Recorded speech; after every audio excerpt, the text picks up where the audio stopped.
Good evening and welcome back to the United Enigma.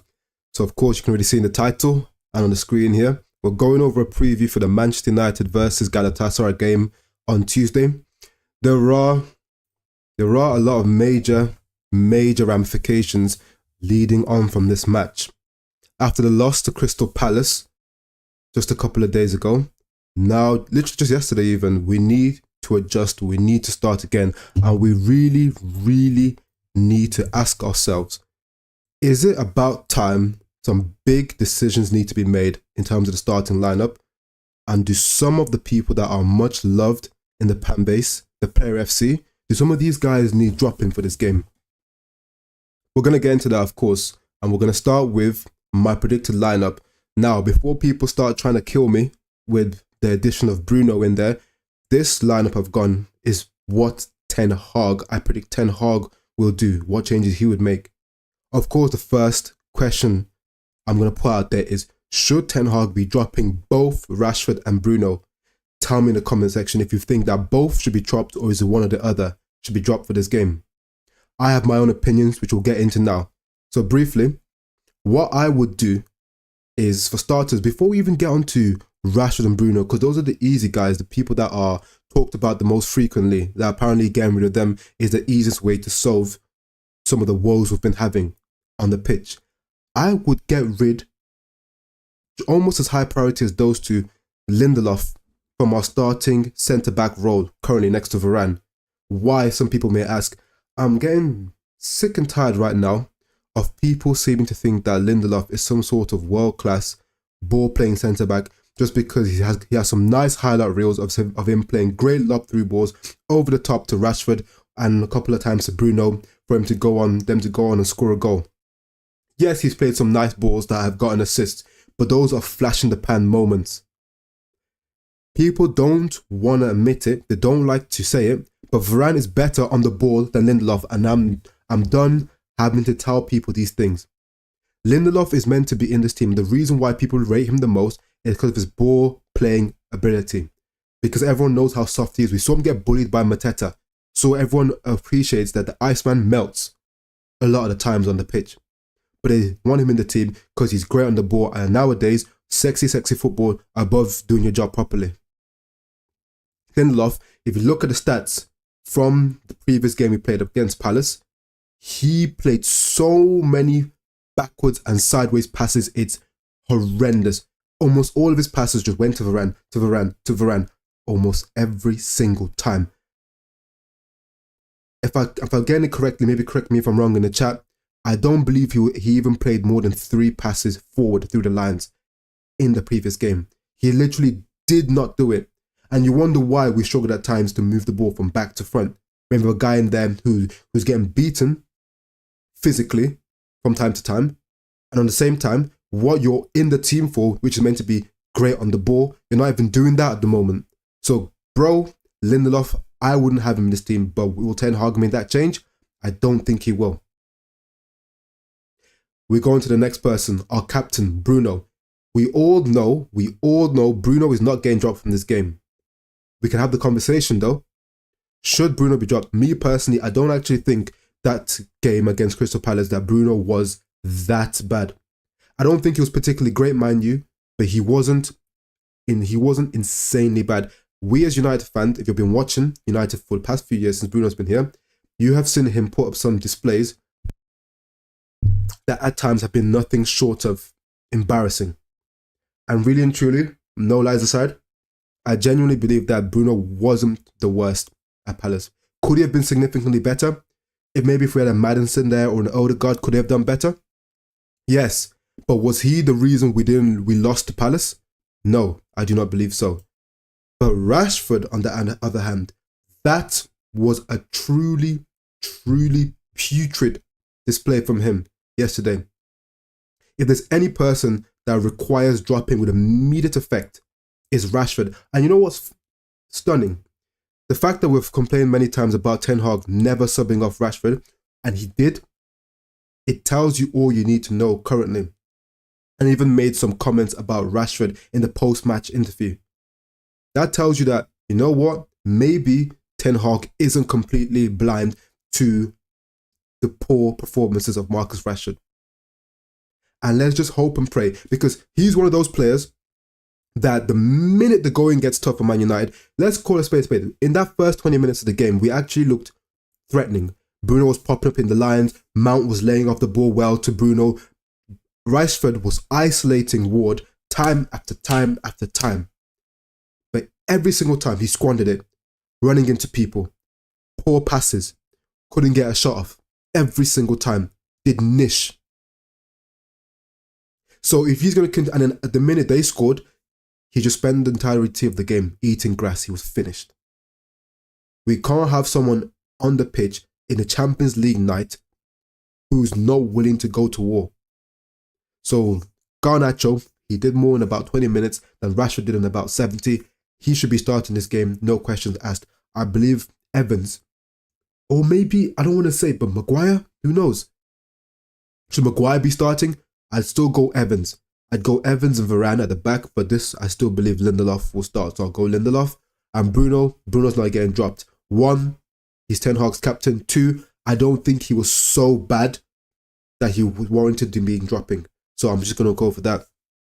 Amrabat, of course, with our injuries, Amrabat's got to play left back.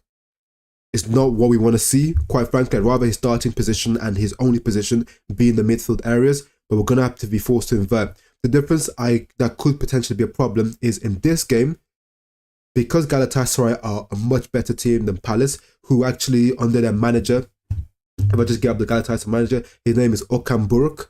Under Buruk, they actually play some attacking football and they play possession-based football. Yes, we're a better team, which means we should at home dominate more of the ball, but he will offer more of an attacking threat with the likes of Wilfried Zaha, with the likes of Mauro Icardi running at us. They will offer more of an attacking threat, which means Amrabat won't always be able to invert into midfield and give us an offensive option. That means we're going to have to see a lot more defending from Amrabat as opposed to against Crystal Palace, he was literally playing as a midfielder the entire game. Could this pose us an issue? Having to play a right-footed central midfielder at left back against decent Champions League opposition. We could get smoked. And I'll go into it in a second and show you guys, but attacking from the width is one of their strong points of Galatasaray. Yet we're playing a centre mid at left back who's also right-footed. You can't make this shit up. Dalot is warranted his place in the squad. He's been one of our only decent performers this season. Dalot obviously gets his place, not like there's anyone else anyway, but Dalot. Casemiro, we'll need him in this midfield. Quite frankly, he was not the best yesterday against Crystal Palace. If we could have said Kobe Mainu potentially starting as the fullback, because I think he can play that position, and then Amrabat potentially putting Casemiro on the bench. But it's Champions League. You have to play Casemiro. You just have to. Hopefully, the inner Real Madrid player comes out of him on Tuesday and we see the real Casemiro in this game. Mason Mount, he's always going to start. 45, 50 minutes signing, one of Ten Hag's main men. There's no way he's not playing in this game, and we don't even need to have the conversation. So, Mount's in there. Again, another player that wasn't the best, but another one that really, their head dropped after we considered that goal. He never really got into the game again. He was actually popping in between the lines within the first 20 minutes, laying off the ball, giving the good passes, carrying the ball pretty well, just linking up play. Sort of knocking the ball down a few times for Bruno to switch it out to Rashford or switch it out to Pellistri very quickly. But he just disappeared, ghosted again. We need to see a lot more from him. The contentious one, though, outside of Garnacho, because I believe Garnacho for Rashford is an easy swap, it'd be Anthony starting. I get this feeling that Anthony may be quickly reintroduced back into the side a lot sooner than some people may be thinking. Anthony is already back in training. He was only away from the squad for about 3 weeks. If he's been maintaining his fitness, I don't see why with a few days of training, he won't be fit and ready in terms of match fitness. Whether mentally he's ready, but match fitness, why wouldn't he be ready? I don't believe. Whether or not he should be starting is another story for another day. However, after the performances we've seen from Pellistri, Bayern Munich game, I don't believe he was very good. Crystal Palace, when we popped them 3-0, I don't think he was that good either. Let's not even talk about his performance yesterday when we got beat by them. I think he was no better than a 5 in all of these 3 matches past. So, as much as Anthony, we all take issue with some of his performances, I'm sorry, but I don't believe Anthony's going to do much worse than what Pedestri's been doing. I just don't. And at the very least, Anthony can give us a goal out of nothing. Whether he'll do it or not, because that seemed to have dried up a little bit, we've seen him do it before. Pedestri, we've never seen him give us a moment of magic, really. And that's what we're lacking at the moment. Some people that can do something out of nothing, because apparently we're incapable of creating and scoring easy chances. Højlund, of course, is going to be starting this game. I can see the argument for Martial. He looked decent in the few matches he's played against Bayern and at Palace midweek. Martial, though, I can't foresee him starting. There's no way Ten Hag is not going to die on the Højlund hill. That is his striker that he's brought in for nearly £70 million. There's no way Højlund won't be starting this game. So that's my sort of breakdown of the Man United starting lineup I think we'll see from Ten Hag. Like I said already, Bruno, I don't think he'll be dropped. Rashford out for Garnacho has to be done. Lindelof, I think, will start, but I would not start Lindelof. Gets bullied too easily, and he is overhyped on the ball. I'd start Evans. They are going to be playing Mauro Icardi up front. He's not the quickest, so I believe that if Evans is using his experience and his sort of nous from being a player that's played at a good level before, of course he's played Champions League with Manchester United before, I believe he can deal with an Icardi. Icardi's not an elite striker. There was a time where people regarded him as being quite a good striker, quite frankly. But at the moment, Icardi's not exactly an elite world-class striker who's got bags of pace and is tricky. He should be able to be dealt with, even by a Johnny Evans. So why not? A Johnny Evans is better on the ball, and so is Varane. And I'm not going to have this conversation with people about it. So boom. If I just quickly switch over now and give you a look at my predicted lineup for Galatasaray. Let me just open this up as well. So boom. Galatasaray, this was the lineup they started in their most recent game. Their key threats, of course, we already know, we can already outline them. Zaha, Icardi, and it's going to be really quite difficult to pronounce his name, but I believe it is, if I just get it here for you, it's Aktürkoğlu. He's their sort of number 10, their playmaker. He's the one that knits everything up, knits everything together for them, creates their chances, gets a lot of assists. You can already see this season, the guy's gotten 4, see here, he's gotten 4 assists this season already. Mauro Icardi is actually doing pretty well for them, got 7 goals. So you can see this is a team that they have some inform attacking players. So those 3 I've just outlined, Icardi, Zaha, and Aktürkoğlu, they're going to be the main people we need to look out for. But Zaha in particular, because historically, over the past few years, Manchester United have not struggled with Zaha. Other Premier League teams, even some of the big 6, they've struggled with Zaha. The reason we haven't is simple, because Wan-Bissaka has been sunning him. Every single time we've played Palace, Wan-Bissaka has put this guy in his pocket and left him there. But what is the difference now? Wan-Bissaka is finito. He's on the hospital bed. He's not going to be part of this game at all. So now it's going to be Dalot versus Zaha. The one thing that Dalot tends to have over certain wingers he comes up against is his recovery pace, and also he is physical in terms of he's tall, he's strong, he can get his body in between the ball and the winger that's running with the ball. We saw him do that many times against Saka, who is known to be strong, but we saw numerous times him overpower Saka. He's not overpowering Zaha. And in terms of his defensive ability, he has improved, but Zaha is a very, very tricky winger. He's not just got the PMP, he can beat you with some trickery as well. He's come back from injury and he's already been put straight back into starting 11 again. It tells you about the performances he's been having.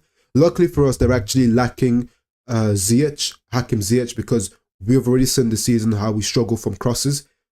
Luckily, we don't have a set piece specialist to contend with because of the Ziyech injury. So we are going to be dealing with Tete and Zaha, which is a lot of PMP. You can see here, look, Galatasaray's strengths, attacking down the wings. aerial duels, chances through balls, attacking set pieces, stealing the ball off the opposition. That tells you all you need to know potentially about what issues we could have with them. Them just taking the ball off us in dangerous areas. If you see people like the Brunos of this world losing the ball in bad areas, Mount losing the ball in bad areas. If any of our fullbacks do the same, if any of our wingers do the same thing, we could get countered with a lot of pace and a lot of trickery. Yes, they don't have players that are as good as ours, but they have good enough players that played at a good level to hurt us. When you talk about ability and confidence tend to go hand in hand. Ability of our players is higher, but due to the lack of confidence at the moment, since of our poor results and all the hysteria around Man United, that brings down the levels and equalizes things. So right now we may be operating at a higher ability than Galatasaray, but the lack of confidence is just creeping us down to their level or maybe even less. So we will be struggling. This won't be an easy game. We lack the ability to score goals. So I can't see this game being easy. They do have the likes of Torreira. You guys will probably remember him from Arsenal. He's a good little DM. Going around, hatchet man, kicking people, getting the ball off people. Any loose touches from a Mount or Bruno in the midfield, he's on you, snapping ankles.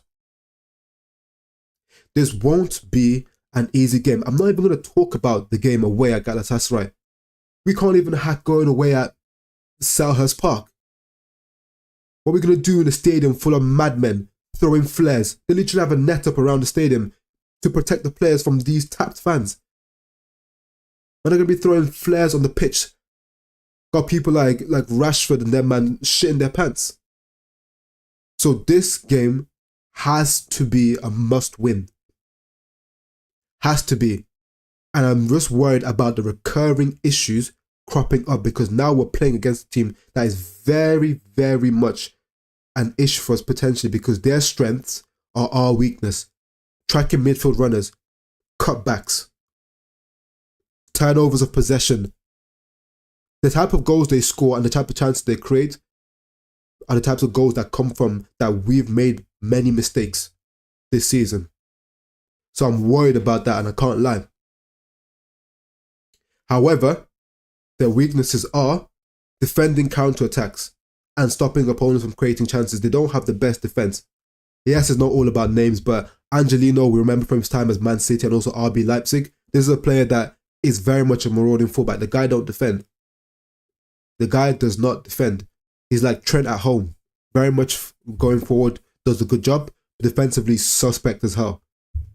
They can be got at. That's the one thing about this team. They can be got at, and because of the manager style of football he likes to play, hopefully they'll take confidence from the fact that we're low on confidence and try to get at us. I'm just hoping and praying that these guys can pick them apart. If they come out there, low block football, and look to counter us, I think we could struggle. That's when we could struggle. Because we can apply pressure, but we ain't going to burst no pipes. Difference is we've got a soft underbelly. If they start hitting us on the counter, I could see us getting torn apart. My prediction for the game though, I will go for a 2-1. I will back the guys. I'll go for a 2-1 win for Man United because they do struggle defensively. But if we don't start getting those midfield runners tracked, if the wingers don't come back, again, another reason why I played Anthony, he will help his winger out. Dalot will need all the help he can get against Zaha. And we need a winger who's going to come back and actually can put in a defensive shift. Pellistri can come back, but he's too weak. How is Pellistri going to help Dalot when he's just going to get bullied by Zaha if he tries to contest anything? At least Anthony, he's got a bit of bite in him. He'll come back and actually stick in there, hang in there, and help Dalot, give him a chance to get at Zaha. They've actually got a better team than I'm sure most people were expecting. We've got some informed players, and Man United better be on our shit, or else this could be a long day. The last thing I wanted to go over briefly was, where do we stand if we lose this game? It's very simple where we stand. I've already mentioned it. Do you guys trust Man United to go to Turkey and beat Galatasaray in that hostile atmosphere? Absolutely not. We've already been pumped by Bayern away from home. Do you guys see us beating Bayern at home, current form? No. So you can almost park the Bayern fixture to one side. Copenhagen, cool. You could see us getting a win away and home against Copenhagen. I'll take that. Fairs. That should be 6 points from the Copenhagen fixtures. But the away day in Turkey, I would take a draw now, based off of how these guys have shown us to perform away from home. Struggling with the likes of Burnley away from home, I'm sorry, but Galatasaray are levels above a Burnley. So I'm very much going off the fact that this is a must-win game, not just because it's in the Champions League, not just because the manager and the players are all under pressure. It's because if we want any hopes of progressing anywhere in the Champions League this season, this match, I believe, has to be a win. Because away from home, we are going to struggle to get anything out of Galatasaray in that cauldron they have as a home ground. Old Trafford these days, you can hear a pin drop. The fans are getting tired. So our home is slipping away from being a fortress.